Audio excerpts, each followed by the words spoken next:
തിരുവോസ്തിയായെന്നിലണയും സ്നേഹം, ദൈവസ്നേഹം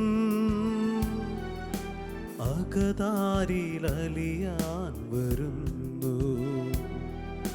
സ്നേഹം എൻ്റെ ഈശോ തിരുവോസ്തിയായെന്നിലണയും സ്നേഹം, ദൈവസ്നേഹം അകതാരിലലിയാൻ വരുന്നു. സ്നേഹം എൻ്റെ ഈശോ ഇത്ര ചെറുതാകാൻ എത്ര വളരേണം, ഇത്ര സ്നേഹിക്കാൻ എന്തു വേണം. ഇത്ര ചെറുതാകാൻ എത്ര വളരേണം, ഇത്ര സ്നേഹിക്കാൻ എന്തു വേണം. രണ്ട് കരങ്ങളും ഉയർത്തി കർത്താവിനെ നമുക്ക് സ്തുതിക്കുകയും ആരാധിക്കുകയും ചെയ്യാം. അപ്പത്തോളം ചെറുതായി നമ്മുടെ മുൻപിൽ അണഞ്ഞിരിക്കുന്ന ദിവ്യകാരുണ്യ ഈശോയെ നമുക്ക് ആരാധിക്കാം. വചനം മാംസമായി നമ്മുടെ ഇടയിൽ വസിച്ചുകൊണ്ട് വചനം മനുഷ്യനോളം ചെറുതാവുകയും തുടർന്ന് അപ്പത്തോളം ചെറുതായി നമ്മുടെ കയ്യിൽ സ്വീകരിക്കാൻ സാധിക്കും വിധം, നാവിൽ നുണയാൻ സാധിക്കും വിധം അത്രത്തോളം ചെറുതായി നമുക്ക് മുൻപിൽ അണയുന്ന നമുക്ക് പ്രാപ്യനായ ഈശോയെ, ദൈവത്തെ നമുക്ക് ആരാധിക്കാം, സ്തുതിക്കാം, നന്ദി പറയാം, മഹത്വപ്പെടുത്താം. യേശുവേ, യേശുവേ, യേശുവേ.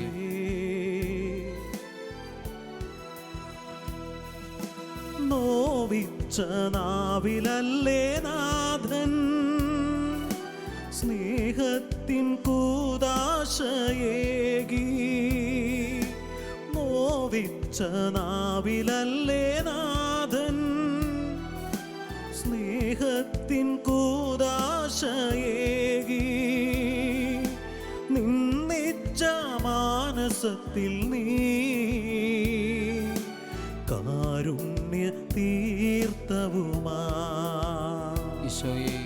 നിന്നിച്ച മാനസത്തിൽ നീ ആരാധിക്കുന്നു. കാരുണ്യ തീർത്ഥവുമാ എല്ലാവരും ചേർന്ന് ഇത്ര ചെറുതാകാൻ എത്ര വളരേണം, ഞങ്ങൾക്കായി ചെറുതായവനെ, ഇത്ര സ്നേഹിക്കാൻ എന്തു വേണം. എല്ലാം തന്ന് സ്നേഹിച്ചവനെ, ഇത്ര ചെറുതാകാൻ എത്ര വളരേണം, ഞങ്ങൾക്കായി ചെറുതായവനെ, ഇത്ര സ്നേഹിക്കാൻ എന്തു വേണം. രണ്ട് കരങ്ങളും ഉയർത്തി സ്തുതിക്കാം. Hallelujah, hallelujah, hallelujah, hallelujah, hallelujah.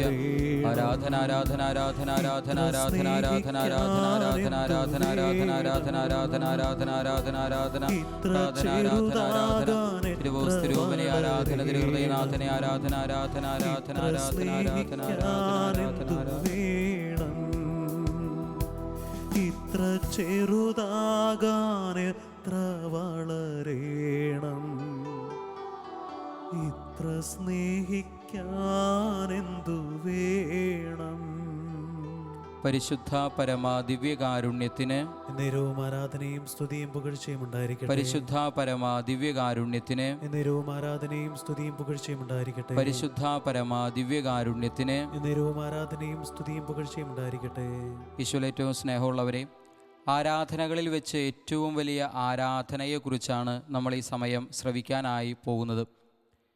പിതാവായ ദൈവം മനുഷ്യവംശത്തിന് നൽകിയിട്ടുള്ള സമ്മാനങ്ങളിൽ വെച്ച്, ദാനങ്ങളിൽ വെച്ച് ഏറ്റവും വിലയേറിയ, ഏറ്റവും വിലപ്പെട്ട സമ്മാനം ഏതാണ്? ഈശോ എന്ന സമ്മാനം. തൻ്റെ ഏകജാതനെ നൽകുവാൻ തക്കവണ്ണം അത്രയധികമായി പിതാവ് ലോകത്തെ സ്നേഹിച്ചു. പിതാവ് നമുക്ക് പുത്രനെ സമ്മാനമായി തന്നതുപോലെ പുത്രന് നമുക്ക് ഒത്തിരിയേറെ സമ്മാനങ്ങൾ തന്നിട്ടുണ്ട്. അങ്ങനെ പുത്രൻ നൽകിയ എല്ലാ സമ്മാനങ്ങളും പ്രധാനപ്പെട്ടതാണ്. എങ്കിലും ഏറ്റവും പ്രധാനപ്പെട്ടതെന്ന് പറയാവുന്ന 3 സമ്മാനങ്ങളാണുള്ളത്.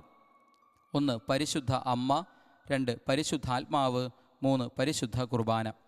പരിശുദ്ധ അമ്മ, പരിശുദ്ധാത്മാവ്, പരിശുദ്ധ കുർബാന. പരിശുദ്ധ അമ്മയെ നമുക്ക് തരുന്നതിലൂടെ ഈശോ തൻ്റെ അമ്മയെ, ഈ ലോകത്തേക്ക് വെച്ച് ഏറ്റവും നല്ലൊരു അമ്മയെ നമുക്ക് ഓരോരുത്തർക്കും അമ്മയായി തന്നു. പരിശുദ്ധാത്മാവിനെ നൽകുന്നതിലൂടെ തൻ്റെ സഹായകനെ നമുക്ക് സഹായകനായി ലോകാവസാനം വരെ നമ്മെ സഹായിക്കാൻ വേണ്ടി ഈശോ തന്നു. പരിശുദ്ധ കുർബാനയിലൂടെ ഈശോ തന്നെ തൻ്റെ ശരീരവും തൻ്റെ രക്തവും തൻ്റെ മാംസവും തൻ്റെ ചോരയും തൻ്റെ ജീവനും ജീവിതവും നമുക്ക് സമ്മാനമായി തന്നു. ആദ്യം പറഞ്ഞ 2 സമ്മാനങ്ങളിലൂടെ തനിക്കുള്ളതെന്താണോ അത് ഈശോ നമുക്ക് സമ്മാനമായി തന്നപ്പോൾ, മൂന്നാമത് പറഞ്ഞ സമ്മാനത്തിൻ്റെ സവിശേഷത തൻ്റെ ഉള്ള് തന്നെ ഈശോ നമുക്ക് സമ്മാനമായി തന്നു. ഇനി ഇതിനേക്കാളും വലിയൊരു സമ്മാനം നമുക്കായി നൽകുക ദൈവത്തിന് സാധ്യമല്ല. കത്തോലിക്ക സഭയിലെ ഏറ്റവും വലിയ വിശുദ്ധരിൽ പണ്ഡിതരിൽ വിശുദ്ധൻ എന്നൊക്കെ അറിയപ്പെടുന്ന അഗസ്തീനോസ് പുണ്യവാളൻ പറയുന്നൊരു വാക്യം ഇപ്രകാരമാണ്: ദൈവം സർവശക്തനാണ് എന്നത് ശരി തന്നെ, എങ്കിലും തന്നേക്കാളും വലിയൊരു സമ്മാനം നമുക്കായി നൽകുക ദൈവത്തിന് സാധ്യമല്ല. അങ്ങനെ നോക്കുമ്പോൾ ദൈവ തൃക്കരങ്ങളിൽ നിന്ന് നമ്മൾ സ്വീകരിച്ചിട്ടുള്ളതിൽ വെച്ച് ഏറ്റവും വലിയ ദാനമാണ്, സമ്മാനമാണ് പരിശുദ്ധ കുർബാന എന്ന സമ്മാനം. പ്രിയപ്പെട്ടവരെ, എന്തിനു വേണ്ടിയാണ് ഈശോ അപ്പമായി മാറിയത്? നമുക്കെല്ലാവർക്കും ഉത്തരം അറിയാം. എങ്കിലും ഓർത്തിരിക്കാൻ എളുപ്പത്തിലൊരു ഉത്തരം പറയുകയാണെങ്കിൽ, ഒപ്പമായിരിക്കാൻ വേണ്ടിയാണ് ഈശോ അപ്പമായി മാറിയത്. ഒപ്പമായിരിക്കാൻ വേണ്ടിയാണ് ഈശോ അപ്പമായി മാറിയത്. എന്നും നമുക്കൊപ്പമായിരിക്കാൻ, അരികെയായിരിക്കാൻ, കൂടെയായിരിക്കാൻ ഈശോ നമുക്ക് വേണ്ടി തന്നെ അപ്പമാക്കി മാറ്റി. യുഗാന്ത്യം വരെ ഞാൻ നിങ്ങളോട് കൂടെയുണ്ടായിരിക്കും, ലോകാവസാനം വരെ ഞാൻ നിങ്ങൾക്കൊപ്പമുണ്ടായിരിക്കുമെന്ന യേശു വാഗ്ദാനത്തിൻ്റെ പൂർത്തീകരണമാണ് വിശുദ്ധ കുർബാന. എങ്കിലും ലോകാവസാനം വരെ നമ്മളോട് കൂടെയായിരിക്കാൻ ഈശോ എന്തിനാ ഈ അപ്പത്തെ തന്നെ തിരഞ്ഞെടുത്തത്? ഈ ലോകത്ത് എന്തെല്ലാം വസ്തുക്കൾ വേറെയുണ്ട്, മറ്റെന്തെങ്കിലുമൊക്കെ ആ ഈശോയ്ക്ക് മാറാമായിരുന്നില്ലേ? അങ്ങനെ ചോദിക്കുന്നതിൻ്റെ കാരണം മറ്റൊന്നുമല്ല, ഈ അപ്പത്തിൻ്റെ പ്രത്യേകത നമുക്കറിയാം. അപ്പം ഉണ്ടാക്കി 3-4 ദിവസം വെറുതെ വെച്ച് കഴിഞ്ഞാൽ പൂപ്പൽ പിടിച്ച് ദ്രവിച്ച് നശിച്ച് അഴുകി ഇല്ലാതെയാകും. 3-4 ദിവസങ്ങൾക്കുള്ളിൽ പൂപ്പൽ പിടിച്ച് ദ്രവിച്ച് ഇല്ലാതെയാകുന്ന ഇത്രയും ദുർബലമായൊരു അപ്പക്കഷണമായി തീരുന്നതിന് പകരം ലോകാവസാനം വരെ നമുക്കൊപ്പമായിരിക്കലാണ് ദൈവത്തിൻ്റെ, ഈശോയുടെ ലക്ഷ്യമെങ്കിൽ പെട്ടെന്നൊന്നും പൂപ്പൽ പിടിച്ച് നശിച്ചു പോകാത്ത മറ്റെന്തെങ്കിലും ഒരു വസ്തുവായി ഈശോയ്ക്ക് മാറാമായിരുന്നില്ലേ? ഇതൊന്നും ആകാതെ എന്തേ ഇത്രയും ദുർബലമായ അപ്പമായി ഈശോ മാറിയത്? പ്രിയപ്പെട്ടവരെ, അതിൻ്റെ കാരണവും ഉത്തരവൊക്കെ നമുക്ക് എല്ലാവർക്കും അറിയാം. അപ്പം ഉണ്ടാക്കുന്നതിൻ്റെ ലക്ഷ്യം എന്താണോ അതുതന്നെയാണ് ഈശോയെ അപ്പമാക്കി മാറ്റിയതിൻ്റെ കാരണവും. എന്തിനാണ് നമ്മൾ അപ്പം ഉണ്ടാക്കുക? ഭക്ഷിക്കാൻ വേണ്ടിയാണ്. അപ്പം ഭക്ഷിച്ചു കഴിയുമ്പോൾ അത് നമ്മുടെ ശരീരത്തിൻ്റെ ഭാഗമാകും, രക്തത്തിൻ്റെ ഭാഗമാകും, അസ്ഥിയുടെ, മജ്ജയുടെ, ജീവൻ്റെ, ജീവിതത്തിൻ്റെ ഭാഗമാകും, നമ്മിൽ അലിഞ്ഞു ചേരും. അങ്ങനെയാണെങ്കിൽ എന്തിനു വേണ്ടി ഈശോ അപ്പമായി എന്ന് ചോദിച്ചാൽ അതിൻ്റെ ഉത്തരം ഇതാണ്: എൻ്റെ ശരീരത്തിൻ്റെ ഭാഗമാകാൻ, എൻ്റെ രക്തത്തിൻ്റെ ഭാഗമാകാൻ, എൻ്റെ അസ്ഥിയുടെ, മജ്ജയുടെ, ജീവൻ്റെ, ജീവിതത്തിൻ്റെ ഭാഗമാകാൻ, എന്നിലലിയാൻ, എന്നോട് ചേരാൻ എൻ്റെ കർത്താവ് എനിക്കായി അപ്പമായി മാറി. അല്പം ആലങ്കാരികമായി പറയുകയാണെങ്കിൽ 2000 വർഷങ്ങൾക്ക് മുമ്പ് ഒരു പെസഹാ ദിനം രാത്രിയിൽ ശിഷ്യപ്രമുഖനായ പത്രോസ് സഹശിഷ്യരോടൊപ്പം ഈശോയോട് തൻ്റെ ഓർമ്മയ്ക്കായി എന്തെങ്കിലും തരിക എന്ന് ആവശ്യപ്പെടുന്നു. ഇതാ ഈശോ ഒരു അപ്പം എടുക്കുന്നു, വാഴ്ത്തുന്നു, മുറിക്കുന്നു, കൊടുക്കുന്നു. ശിഷ്യന്മാർ അതെല്ലാം വാങ്ങി ഭക്ഷിച്ചു. പ്രിയപ്പെട്ടവരെ, അതവരുടെ ശരീരത്തിൻ്റെ ഭാഗമായി, രക്തത്തിൻ്റെ ഭാഗമായി, മജ്ജയുടെ ഭാഗമായി, അസ്ഥിയുടെ ഭാഗമായി, കാഴ്ചയുടെ, കേൾവിയുടെ, ശ്വാസനിശ്വാസത്തിൻ്റെ ഭാഗമായി, ഭൂതകാലത്തിൻ്റെ, വർത്തമാനകാല ജീവിതത്തിൻ്റെ, ഭാവി കാലത്തിൻ്റെ ഭാഗമായി, അവരുടെ സ്വപ്നങ്ങളുടെ, പ്രതീക്ഷകളുടെ, ആശകളുടെ, മോഹങ്ങളുടെ, മോഹഭംഗങ്ങളുടെ, ആന്തരിക മുറിവുകളുടെ, ക്ഷതങ്ങളുടെ എല്ലാം ഭാഗമായി ഈ അപ്പം മാറി. ഈ അപ്പം അവരിൽ ഓരോരുത്തരിലും അലിഞ്ഞു ചേർന്ന് അവരെ ഓരോരുത്തരെയും മറ്റൊരു ക്രിസ്തുവാക്കി രൂപാന്തരപ്പെടുത്തി. ഒരു തലമുറയ്ക്കും ഒരിക്കലും മറക്കാൻ പറ്റാത്ത ഓർമ്മയായി തീർന്നു ദിവ്യകാരുണ്യ നാഥനീശോ. ഈശോയിൽ ഏറ്റവും സ്നേഹമുള്ളവരെ, മനുഷ്യനൊരിക്കലും നിഷേധിക്കാൻ പറ്റാത്ത യാഥാർത്ഥ്യമാണ് അപ്പം അഥവാ ഭക്ഷണം. ഭക്ഷണത്തെ നിഷേധിക്കാൻ ഒരു മനുഷ്യന് സാധ്യമല്ല. അതുകൊണ്ട് തന്നെ ഈശോ തന്നെ ഭക്ഷണമാക്കി, അന്നമാക്കി, പാഥേയമാക്കി അഥവാ അപ്പമാക്കി ഈശോ തന്നെ മാറ്റുകയാണ്. ഇത് നമ്മൾ സാധാരണ വിശുദ്ധ കുർബാനയെക്കുറിച്ചൊക്കെ പറയാറുണ്ട്. ആരാധനകളിൽ വെച്ച് ഏറ്റവും വലിയ ആരാധന, പ്രാർത്ഥനകളിൽ വെച്ച് ഏറ്റവും വലിയ പ്രാർത്ഥന, അതുപോലെ കൂദാശകളിൽ വെച്ച് ഏറ്റവും വലിയ കൂദാശ. ഇതൊക്കെ ശരിയാണ്. എന്താണ് വിശുദ്ധ കുർബാനയിലുള്ള യേശു സാന്നിധ്യത്തിൻ്റെ സവിശേഷത? മറ്റു പ്രാർത്ഥനകളിലില്ലാത്ത, മറ്റു കൂദാശകളിലില്ലാത്ത എന്ത് സവിശേഷതയാണ് നമുക്ക് വിശുദ്ധ കുർബാനയിൽ കണ്ടെത്താനായിട്ട് സാധിക്കുക? തിരുസഭ അതിനെക്കുറിച്ച് പഠിപ്പിക്കുക ഇപ്രകാരമാണ്: വിശുദ്ധ കുർബാനയിൽ ഈശോ തൻ്റെ ശരീരത്തോടും ആത്മാവോടും മാംസത്തോടും രക്തത്തോടും ദൈവസ്വഭാവത്തോടും മനുഷ്യ സ്വഭാവത്തോടും കൂടെ സന്നിഹിതനാകുന്നു. 3 അഡ്ജക്റ്റീവ് കൂടെ ചേർക്കുന്നുണ്ട്: ട്രുവലി, റിയലി, സബ്സ്റ്റാൻഷ്യലി. സത്യമായും യഥാർത്ഥമായും സത്താപരമായും. ഒരിക്കൽ കൂടെ പറയാം: വിശുദ്ധ കുർബാനയിൽ ഈശോ തൻ്റെ ശരീരത്തോടും ആത്മാവോടും മാംസത്തോടും രക്തത്തോടും ദൈവസ്വഭാവത്തോടും മനുഷ്യ സ്വഭാവത്തോടും കൂടെ ട്രുവലി, റിയലി, സബ്സ്റ്റാൻഷ്യലി, സത്യമായും യഥാർത്ഥമായും സത്താപരമായും സന്നിഹിതനാകുന്നു. ഈ വാചകത്തിൻ്റെ അർത്ഥം എന്താണ്? ലളിതമായി സാധാരണ മനുഷ്യന് മനസ്സിലാക്കാവുന്ന ഭാഷയിൽ പറയുകയാണെങ്കിൽ, മറ്റുള്ള എല്ലാ പ്രാർത്ഥനകളിലും കൂദാശകളിലുമൊക്കെ നമുക്ക് അനുഭവവേദ്യമാവുക ഈശോയുടെ ആത്മീയ സാന്നിധ്യം മാത്രമാണ്. എന്നാൽ വിശുദ്ധ കുർബാനയിൽ നമുക്ക് അനുഭവവേദ്യമാകുന്നത് ഈശോയുടെ ആത്മീയ സാന്നിധ്യം മാത്രമല്ല, അതോടൊപ്പം ശാരീരിക സാന്നിധ്യം കൂടെയുണ്ട്. 2000 വർഷങ്ങൾക്ക് മുമ്പ് ഈ ഭൂമിയിൽ മനുഷ്യനായി അവതരിച്ച്, മനുഷ്യനായി ജീവിച്ച്, മരിച്ച്, സംസ്കരിക്കപ്പെട്ട് ഉത്ഥാനം ചെയ്ത അതേ ഈശോ തൻ്റെ ശരീരത്തോടു കൂടെ തന്നെ ദൈവസ്വഭാവത്തോടും മനുഷ്യ സ്വഭാവത്തോടും കൂടെ വിശുദ്ധ കുർബാനയിൽ സന്നിഹിതനാകുന്നു. മറ്റ് പ്രാർത്ഥനാ വേളകളിൽ നമുക്ക് അനുഭവവേദ്യമാകുക സ്പിരിച്വൽ പ്രസൻസ് മാത്രമാണ്. എന്നാൽ വിശുദ്ധ കുർബാനയിൽ യേശുവിൻ്റെ ആത്മീയ സാന്നിധ്യത്തോടൊപ്പം തന്നെ ശാരീരിക സാന്നിധ്യം കൂടെയുണ്ട്. ഇതാണ് വിശുദ്ധ കുർബാനയെ വ്യതിരിക്തമാക്കുന്ന, മറ്റു പ്രാർത്ഥനകളിൽ വ്യതിരിക്തമാക്കുന്ന വളരെ പ്രധാനപ്പെട്ട ഒരു ഘടകം എന്ന് പറയുന്നത്. പിന്നെയും വേറെ കാര്യങ്ങളുണ്ടെങ്കിലും വളരെ പ്രധാനപ്പെട്ട ഒരു ഘടകം എന്ന് പറയുന്നത്. ഇനി അടുത്ത ചോദ്യം, ഇതെങ്ങനെയാണ് സംഭവിക്കുക? എങ്ങനെയെന്ന ചോദ്യത്തിന്, അതായത് അപ്പം എങ്ങനെ യേശുവിൻ്റെ ശരീരമായി മാറുന്നു, മുന്തിരിച്ചാറ് എങ്ങനെ യേശുവിൻ്റെ രക്തമായി മാറുന്നു, ഈ ചോദ്യത്തിന് ശരിക്കും പറഞ്ഞാൽ ഒരു ഉത്തരം പറയുക സാധ്യമല്ല. കാരണം ഇതിനെ തിരുസഭ വിശേഷിപ്പിക്കുക മഹാദിവ്യ രഹസ്യം എന്നാണ്. മഹാദിവ്യ രഹസ്യം.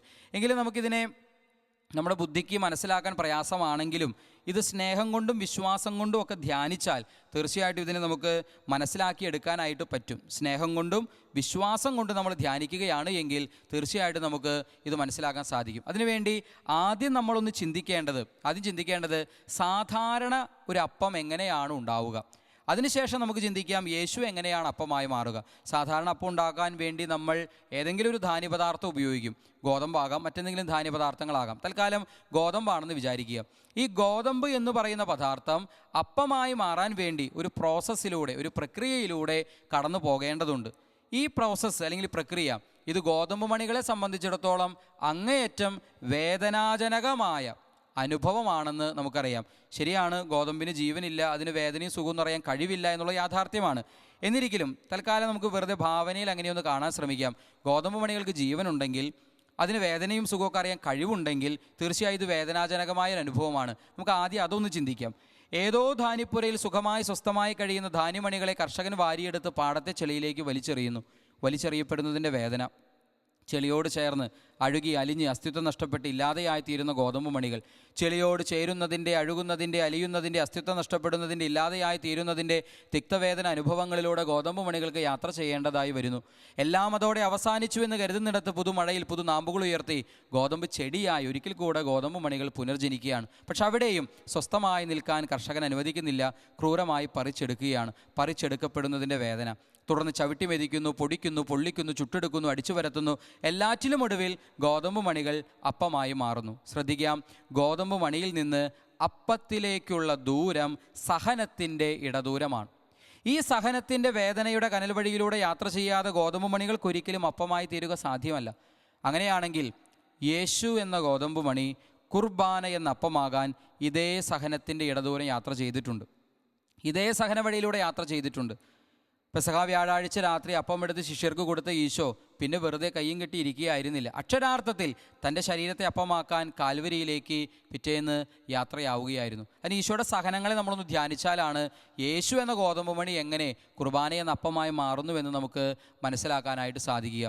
പ്രിയപ്പെട്ടവരെ, ഈശോ ഇതാ ഒറ്റിക്കൊടുക്കപ്പെടുന്നതിൻ്റെ വേദനയിലൂടെ, രക്തം വിയർക്കപ്പെടുന്നതിൻ്റെ വേദനയിലൂടെ, ചമ്മട്ടിയടിയേറ്റ വേദനയിലൂടെ, മുൾക്കിരീടം ധരിച്ചതിൻ്റെ വേദനയിലൂടെ, കുരിശു ചുമന്ന വേദനയിലൂടെ, കൈകാലുകളിൽ ആണി തറയ്ക്കപ്പെട്ടതിൻ്റെ വേദനകളിലൂടെ, ഇങ്ങനെ വേദനകളിലൂടെ കടന്നുപോയി അവസാനം ഈശോ എന്ന ഗോതമ്പ് മണി കുർബാന എന്ന അപ്പമായി മാറുകയാണ്.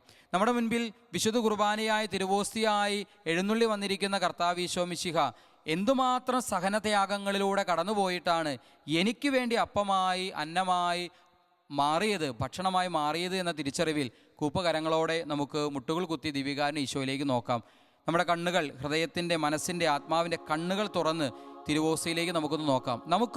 നമുക്ക് വേണ്ടി അപ്പമായി മാറാൻ വലിച്ചെറിയപ്പെട്ട, ചെളിയോട് ചേർന്ന് അഴുകിയലിഞ്ഞ് അസ്തിത്വം നഷ്ടപ്പെട്ട, നമുക്ക് വേണ്ടി മുറിവേറ്റ, നമുക്ക് വേണ്ടി ചവിട്ടി അരയ്ക്കപ്പെട്ട, മുഖത്ത് തുപ്പലേറ്റ, നമുക്ക് വേണ്ടി നഗ്നനാക്കപ്പെട്ട, നമുക്ക് വേണ്ടി കൈകാലുകളിൽ ആണികളേറ്റ ഈശോയെ തിരുവോസ്തിയിൽ കർത്താവ് നമുക്ക് വേണ്ടി ഏറ്റെടുത്ത സഹനവും ത്യാഗവും ഒക്കെ കൺമുൻപിൽ എന്ന പോലെ കണ്ടുകൊണ്ട് രണ്ട് കരങ്ങളും ഉയർത്തി നമുക്കൊന്ന് സ്തുതിച്ച് ആരാധിക്കാം. Hallelujah hallelujah hallelujah hallelujah. ആരാധന ആരാധന ആരാധന ആരാധന ആരാധന ആരാധന ആരാധന ആരാധന. തിരുവോസ്തിരൂപനെ ആരാധന, തിരുഹൃദയനാഥനെ ആരാധന, തിരുമുറവുകളുള്ളവനെ ആരാധന ആരാധന ആരാധന ആരാധന ആരാധന. Hallelujah hallelujah hallelujah hallelujah hallelujah. ആരാധിക്കുന്നു ആരാധിക്കുന്നു ആരാധിക്കുന്നു ആരാധിക്കുന്നു ആരാധിക്കുന്നു ആരാധിക്കുന്നു, സ്തുതിക്കുന്നു ആരാധിക്കുന്നു, നന്ദി പറഞ്ഞ് മഹത്വപ്പെടുത്തുന്നു. രണ്ട് കരങ്ങളും ഉയർത്തി യേശുവേ എന്ന് വിളിക്കാം. സ്വരമുയർത്തി അധരം തുറന്ന് കർത്താവിന്റെ നാമം വിളിക്കാം. കൊല്ലപ്പെട്ടിട്ട് നിൽക്കുന്ന കുഞ്ഞാടിന്റെ മുൻപിൽ, തിരുവോസ്തിരൂപനായ കർത്താവിന്റെ മുൻപിൽ കരങ്ങൾ ഉയർത്തി സ്തുതിച്ച് ആരാധിക്കട്ടെ ആരാധിക്കട്ടെ ആരാധിക്കട്ടെ. യേശുവേ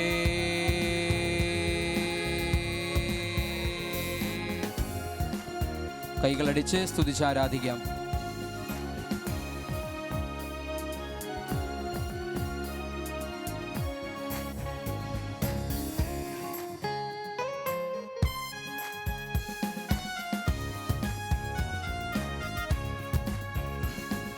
കൊല്ലപ്പെട്ടിട്ടും നിൽക്കും കുഞ്ഞാടേ, നിന്നെ വാഴ്ത്തുന്നു ഞങ്ങൾ, നിന്നെ വാഴ്ത്തുന്നു. വാഴ്ത്തുന്നു കർത്താവേ. കൊല്ലപ്പെട്ടിട്ടും നിൽക്കും കുഞ്ഞാടേ, നിന്നെ വാഴ്ത്തുന്നു ഞങ്ങൾ, നിന്നെ വാഴ്ത്തുന്നു.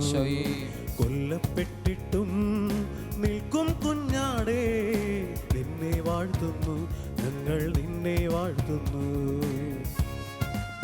ഓ ദൈവമായ കർത്താവേ, ഞങ്ങൾ അങ്ങയെ ആരാധിക്കുന്നു. ഞങ്ങൾക്ക് വേണ്ടി ഭക്ഷണമായി മാറാൻ, ഞങ്ങൾക്ക് വേണ്ടി അപ്പമായി മാറാൻ, ഞങ്ങൾക്ക് വേണ്ടി അന്നമായി തീരാൻ, ഞങ്ങൾക്ക് വേണ്ടി പാനീയമായി തീരാൻ, സഹനങ്ങളും ത്യാഗങ്ങളും ശരീരത്തിലും മനസ്സിലും ആത്മാവിലും ഏറ്റെടുത്തവനെ, മനുഷ്യൻ്റെ ഏറ്റവും വിദൂര സങ്കല്പങ്ങളിൽ പോലും കടന്നു വരാത്ത കൊടിയ പീഡകൾ സ്വന്തം ശരീരത്തിൽ മനസ്സിൽ ആത്മാവിൽ സഹിച്ച് ഞങ്ങൾക്കായി കുർബാനയായി തീർന്നവനെ, ഞങ്ങളങ്ങേ ആരാധിക്കുന്നു. നിന്റെ പീഡാസഹനങ്ങളെ ഞങ്ങൾ ഓർക്കുന്നു, നിന്റെ പീഡാനുഭവങ്ങളെ ഞങ്ങൾ ധ്യാനിക്കുന്നു. നിന്റെ മരണത്തിൻ്റെ, സഹനത്തിൻ്റെ മുറിവുകൾ ഞങ്ങളുടെ ഓരോരുത്തരുടെ ഹൃദയത്തിൽ നീ പതിപ്പിക്കണമേ എന്ന് ഞങ്ങൾ പ്രാർത്ഥിക്കുന്നു. വിശുദ്ധ കുർബാനയോട് ആഴമായ സ്നേഹം, ആഴമായ ഭക്തി, ആരാധനാ മനോഭാവം വളർന്നു വരുവാൻ ഞങ്ങളെ സഹായിക്കണമേ എന്ന് പ്രാർത്ഥിക്കുന്നു, അപേക്ഷിക്കുന്നു. ആരാധന ആരാധന ആരാധന. പോയിട്ടും ചോര വാർന്നിട്ടും നിൽക്കുകയാണല്ലോ കുഞ്ഞാടു, നിൽക്കുകയാണല്ലോ. ത്രാണി പോയിട്ടും ചോര വാർന്നിട്ടും നിൽക്കുകയാണല്ലോ കുഞ്ഞാടു, നിൽക്കുകയാണല്ലോ. കൊല്ലപ്പെട്ടിട്ടും നിൽക്കും കുഞ്ഞാടേ, നിന്നെ വാഴ്ത്തുന്നു ഞങ്ങൾ, നിന്നെ വാഴ്ത്തുന്നു. വാഴ്ത്തുന്നു കർത്താവേ. കൊല്ലപ്പെട്ടിട്ടും നിൽക്കും കുഞ്ഞാടേ, നിന്നെ വാഴ്ത്തുന്നു ഞങ്ങൾ, നിന്നെ വാഴ്ത്തുന്നു. രണ്ട് കരങ്ങളും ഉയർത്തി നമുക്ക് സ്തുതിക്കാം. രണ്ട് കരങ്ങളും ഉയർത്തി നമുക്ക് കർത്താവിനെ ആരാധിക്കാം. നമുക്ക് കർത്താവിനെ മഹത്വപ്പെടുത്താം. നമുക്ക് വേണ്ടി ഗത്സമേനിയിൽ രക്തം വിയർത്ത കർത്താവിനെ നമുക്ക് ആരാധിക്കാം. നമുക്ക് വേണ്ടി ഗത്സമേനിയിൽ പിതാവിനോട് പ്രാർത്ഥിച്ച കർത്താവിനെ നമുക്ക് ആരാധിക്കാം. നമുക്ക് വേണ്ടി ഒറ്റുകൊടുക്കപ്പെട്ട, തള്ളിപ്പറയപ്പെട്ട, ഒറ്റയ്ക്കാക്കപ്പെട്ട കർത്താവിനെ നമുക്ക് ആരാധിക്കാം. പിലാത്തോസിന്റെ പ്രത്തോറിയത്തിൽ കൽത്തോളിൽ കെട്ടപ്പെട്ട് ചമ്മട്ടിയാൽ തലങ്ങുമിലങ്ങ് മാറി മാറി കാരിരുമ്പിന്റെ കരുത്തുള്ള പടയാളികളാൽ പ്രഹരങ്ങൾ ഏറ്റുവാങ്ങുമ്പോൾ അസ്ഥിയിൽ നിന്ന് മാംസം ചിതറിത്തെറിക്കുന്ന മാരക മരണവേദന അനുഭവിച്ച കർത്താവിനെ നമുക്ക് ആരാധിക്കാം. തിരുശിരസിൽ മുൾക്കിരീടം താഴ്ത്തപ്പെടുമ്പോൾ, തലയോടുപോലും തുളഞ്ഞിറങ്ങുന്ന മുൾക്കിരീടത്തിലൂടെ ചുടുചോര ഒഴുകിയിറങ്ങുമ്പോൾ സഹിക്കുന്ന, വേദനിക്കുന്ന കർത്താവിനെ നമുക്ക് ആരാധിക്കാം. ശരീരഭാരത്തിന് ഇരട്ടി ഭാരമുള്ള മരക്കുരിശും തോളിൽ വഹിച്ച് ഇടറിയും പതറിയും വേച്ചും വീണും എഴുന്നേറ്റും ഗാഗുൽത്താമലിൽ ലക്ഷ്യമാക്കി നടന്നു നീങ്ങുന്ന സഹിച്ച കർത്താവിനെ നമുക്ക് ആരാധിക്കാം. കാൽവരിയിൽ കയ്പുനീര് കുടിച്ച, നഗ്നനാക്കപ്പെട്ട, അവഹേളിതനായ, കൈകാലുകളിൽ ആണികൾ ഏറ്റുവാങ്ങിയ ഈശോയെ നമുക്ക് ആരാധിക്കാം. അവസാനം മരക്കുരിശിൽ 3 ആണികളിൽ ഈ ലോകം കണ്ടതിൽ വെച്ച് ഏറ്റവും വലിയ പരാജിതൻ്റേതെന്ന് തോന്നിക്കുന്ന മരണം ഏറ്റുവാങ്ങി നമുക്ക് വേണ്ടി ബലിയായി മാറിയവനെ ആരാധിക്കാം ആരാധിക്കാം ആരാധിക്കാം. യേശുവേ. മുൾമുടി ചൂടിട്ടും ഉള്ളു തകർന്നിട്ടും നിൽക്കുകയാണല്ലോ കുഞ്ഞാടു, നിൽക്കുകയാണല്ലോ. മുൾമുടി ചൂടിട്ടും ഉള്ളു തകർന്നിട്ടും നിൽക്കുകയാണല്ലോ കുഞ്ഞാടു, നിൽക്കുകയാണല്ലോ.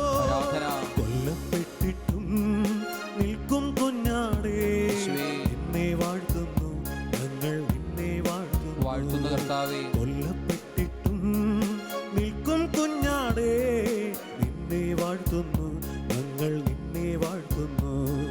കൊല്ലപ്പെട്ടിട്ടും നിൽക്കും കുഞ്ഞാടേ, മഹത്വപ്പെടുത്തുന്നു. നിന്നെ വാഴ്ത്തുന്നു യേശുവേ. ഞങ്ങൾ നിന്നെ വാഴ്ത്തുന്നു. Hallelujah hallelujah hallelujah hallelujah hallelujah hallelujah hallelujah. ആരാധന ആരാധന ആരാധന ആരാധന ആരാധന ആരാധന ആരാധന ആരാധന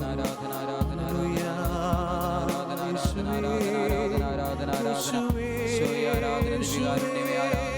കുർബാനയായി തീർന്നവനെ ആരാധന, ഒപ്പമാകനപ്പമായി തീർന്നവനെ ആരാധന ആരാധന ആരാധന ആരാധന. Hallelujah hallelujah.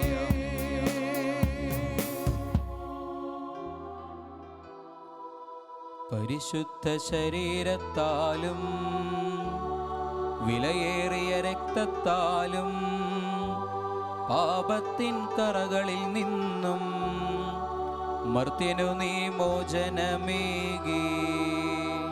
സകലേശാ ദിവ്യ കടാക്ഷം തൂഗണമേ വത്സലസുതരിൽ. നിർമ്മലരായി ജീവിച്ചിടുവാൻ ചിന്തണമേ ദിവ്യവരങ്ങൾ.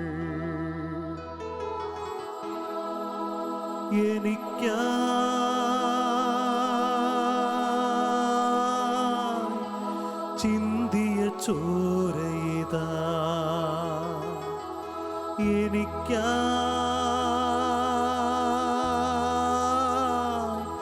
ചിതറിയ മാംസമിതാ,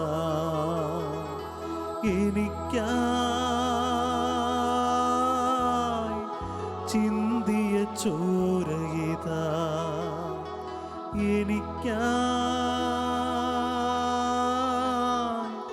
ചിതറിയ മാംസമിതാ. പരിശുദ്ധ പരമ ദിവ്യകാരുണ്യത്തിന് എന്നേരവും ആരാധനയും സ്തുതിയും പുകഴ്ചയും ഉണ്ടായിരിക്കട്ടെ. പരിശുദ്ധ പരമ